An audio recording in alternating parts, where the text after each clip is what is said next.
नमस्कार दोस्तों, Amit study point में फिर से आपका स्वागत है। आप लोग को हमने पिछले क्लास में बतलाया था कि किस प्रकार ब्रह्मांड की उत्पत्ति होती है और इसके विषय में जो सबसे मान्य थ्योरी था वो किसका था? जॉर्ज लेमेंटियर साहब। यानी ब्रह्मांड की उत्पत्ति के संबंध में सबसे मान्य सिद्धांत जॉर्ज लेमेंटियर साहब का था। और हमने पढ़ा कि उस सिद्धांत के अनुसार सिंगुलरिटी में विस्फोट हुआ था और उस विस्फोट के बाद एनर्जी, बहुत सारा एनर्जी निकला था और उस एनर्जी को हमने आइंस्टीन के नियम से मैटर में कन्वर्ट किया और वो मैटर का जो समूह बना था उसको हमने नेबुला का नाम दिया था, निहारिका का नाम दिया था। और उस निहारिका से स्टार यानी तारे की उत्पत्ति हुई थी। तो हमने तारों की फैक्ट्री किसको कहा था? निहारिका को। निहारिका को क्या बोले थे? तारों की फैक्ट्री। तो फैक्ट्री से एक वो तारा निकलेगा कि तारा निकलते रहेगा? निहारिका एक वो हुआ कि बहुत सारा निहारिका होगा? बहुत सारा निहारिका होगा। क्या होगा? बहुत सारा निहारिका होगा। और अलग अलग निहारिका से क्या सर, जब पूरा ब्रह्मांड फैल रहा है तो एक ही निहारिका होगा। हाँ, तब तो फिर आपका कंसेप्ट सब गलत हो जाएगा सर। आप जो जान रहे हैं कि 10⁻22 तारा है, एक ही उस तो निकलती रह जाएगा सर। एक ही निहारिका हुआ था क्या? जहां पर भी धूल कण और गैस का बादल बन गया वहां पर किसी क्या था? निहारिका। और उस निहारिका से तारे का निर्माण होना शुरू हो जाएगा। ठीक है ना? तो पिछले क्लास में हम लोग तारे की उत्पत्ति भी करवाए थे। यानी प्रोटो स्टार से लेके हम लोग ब्लैक होल तक के बारे में जानकारी प्राप्त कर लिए थे। किस क्लास में? पिछले क्लास में। अब हम लोग को जो सबसे अधिक पढ़ना है वो पढ़ना है सन के बारे में। किसके बारे में? सन के बारे में। निहारिका से किसका निर्माण हुआ था? तारा का। निहारिका से किसका निर्माण हुआ था? तारा का। ये क्वेश्चन परीक्षा का फेवरेट क्वेश्चन है कि तारों का निर्माण किससे होता है? तो और निहारिका का निर्माण कैसे हुआ हम पिछले क्लास में देख चुके हैं। और आज हम जानते हैं कि क्या एक ही तारा है ब्रह्मांड में? नहीं, बहुत सारे तारे हैं। ठीक है ना? बहुत सारे तारे हैं। और हमने कहा निहारिका भी एक नहीं है, कई सारी निहारिकाएं हैं। तो क्या जगह जगह पर तारों का गुच्छा तैयार हो जाएगा कि नहीं? बहुत सारे तारे बन जाएंगे कि नहीं बन जाएंगे? बन जाएंगे। बहुत सारे तारे क्या हो जाएंगे? बन जाएंगे। ये सब जो हम दिखा रहे हैं वो क्या है? तारा है। क्या है? तारा है। ठीक है ना? और ये तारों का जो समूह बना उसका नाम है गैलेक्सी।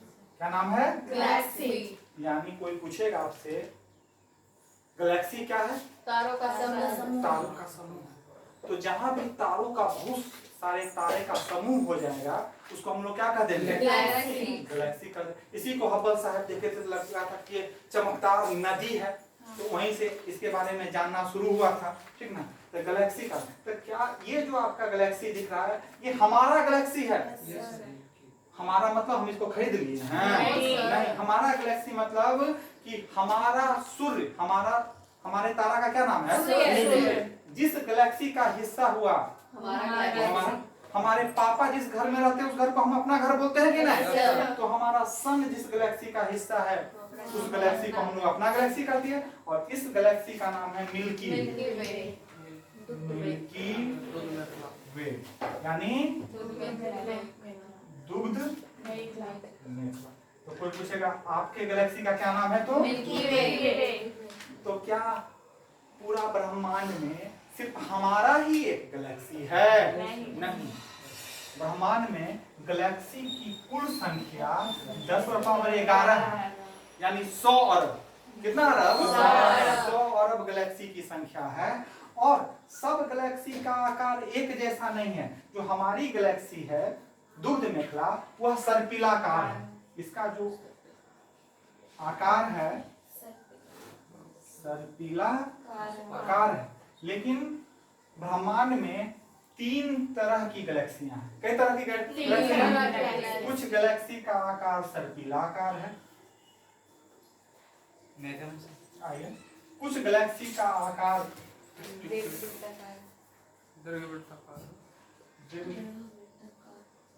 वृत्ताकार है, और कुछ गैलेक्सी का आकार अनियमित है।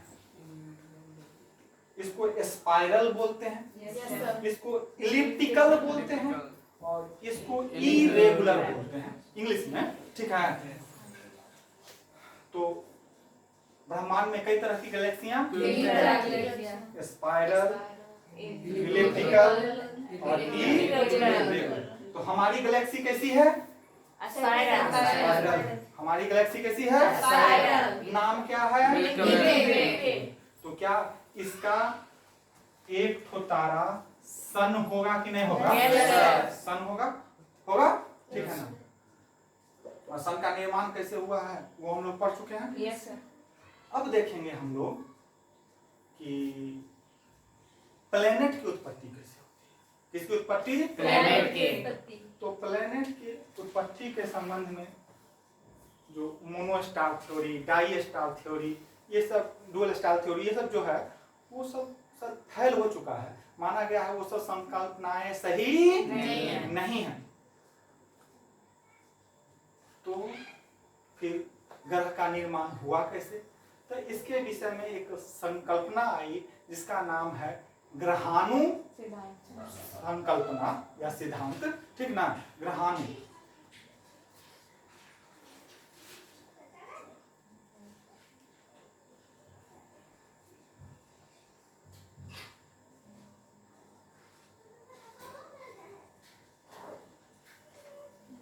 क्या लिखा हुआ है?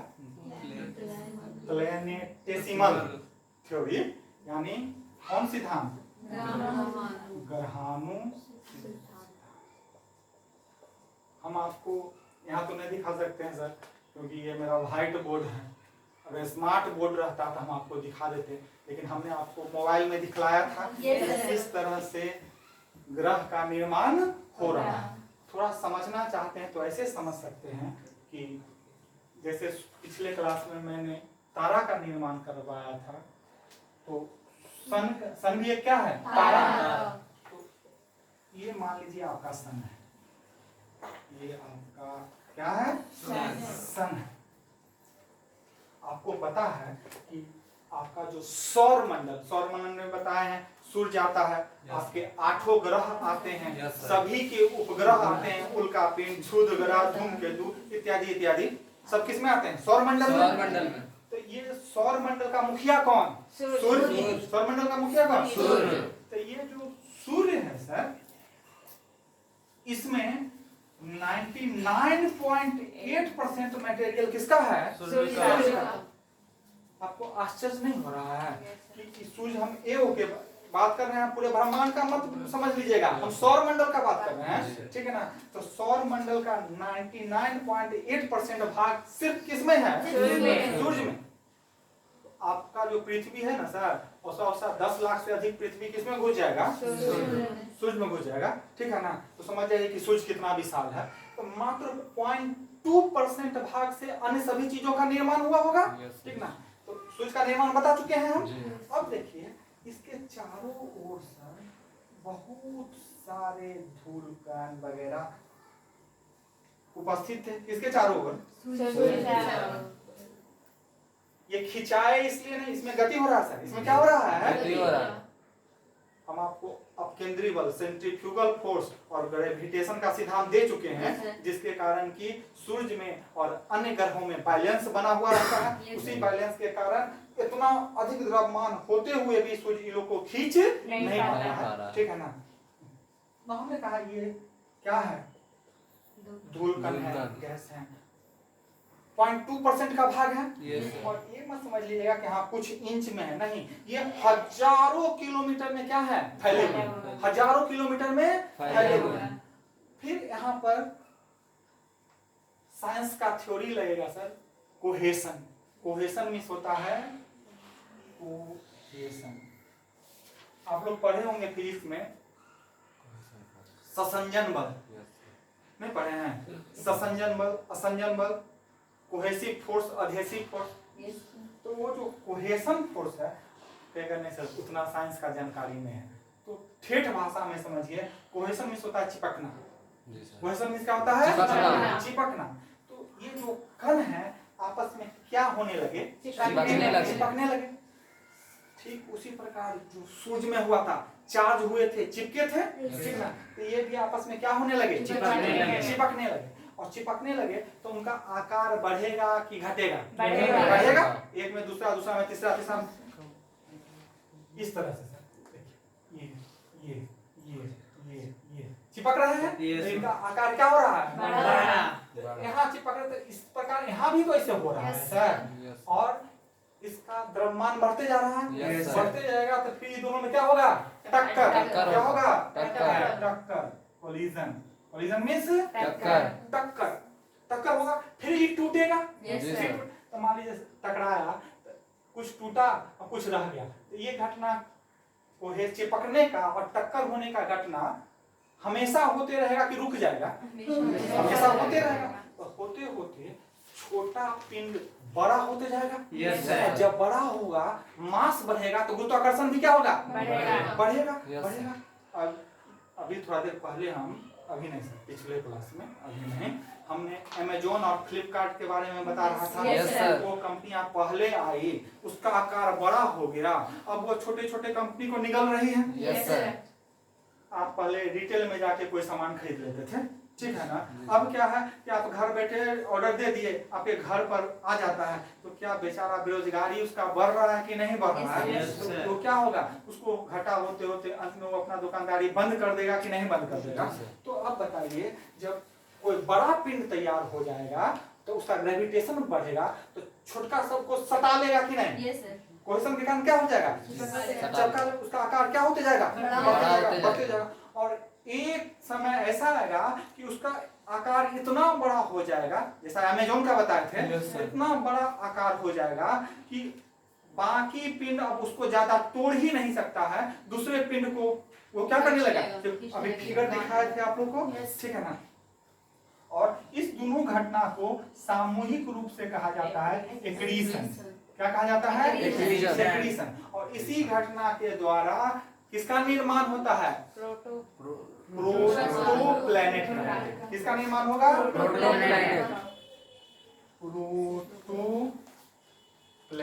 प्रोटोप्लैनेट। जैसे हम प्रोटो स्टार बताए थे, ठीक, उसी प्रकार किसका निर्माण हुआ? प्रोटोप्लैनेट मतलब शिशु ग्रह। और ये शिशु ग्रह क्या करेगा? अपने आसपास के सभी कणों को अपने में क्या करेगा? जोड़ता जाएगा। और वो अकेला फिर आपको ये ऐसा नहीं दिखेगा, फिर आपको दिखने लगेगा कि ये आपका जो है सन है, और ये जो चक्कर काटने वाला सिर्फ एक ठो पिंड, बड़ा सा पिंड। पहले देखिए यहाँ छोटा छोटा बहुत सा पिंड है, अब क्या देख रहे हैं? एक बड़ा सा पिंड है, और इसी पिंड को हम प्लेनेट बोल देंगे। क्या बोल देंगे? प्लेनेट। और इसी के द्वारा चाहे आप बुध का नाम लीजिए, चाहे आप शुक्र का, चाहे पृथ्वी का, चाहे मंगल का, चाहे बृहस्पति का, चाहे शनि का, चाहे अरुण का, चाहे इसी विधि द्वारा विभिन्न ग्रहों का क्या हुआ होगा? यहाँ तक कोई दिक्कत है तो बोलिए। तो क्या हमने देखा कि एक्रीशन द्वारा, एक्रीशन में कोहेशन और कोलिजन दोनों आ गया। एक्रीशन द्वारा किसका निर्माण हुआ? ये नहीं कहिएगा कि हाँ सूर्य से सर टूट के 8 ग्रह बन गया, नहीं कहिएगा ये, ठीक है ना सर? तो हम अब जान चुके हैं कि ग्रह का निर्माण कैसे, ठीक है। आगे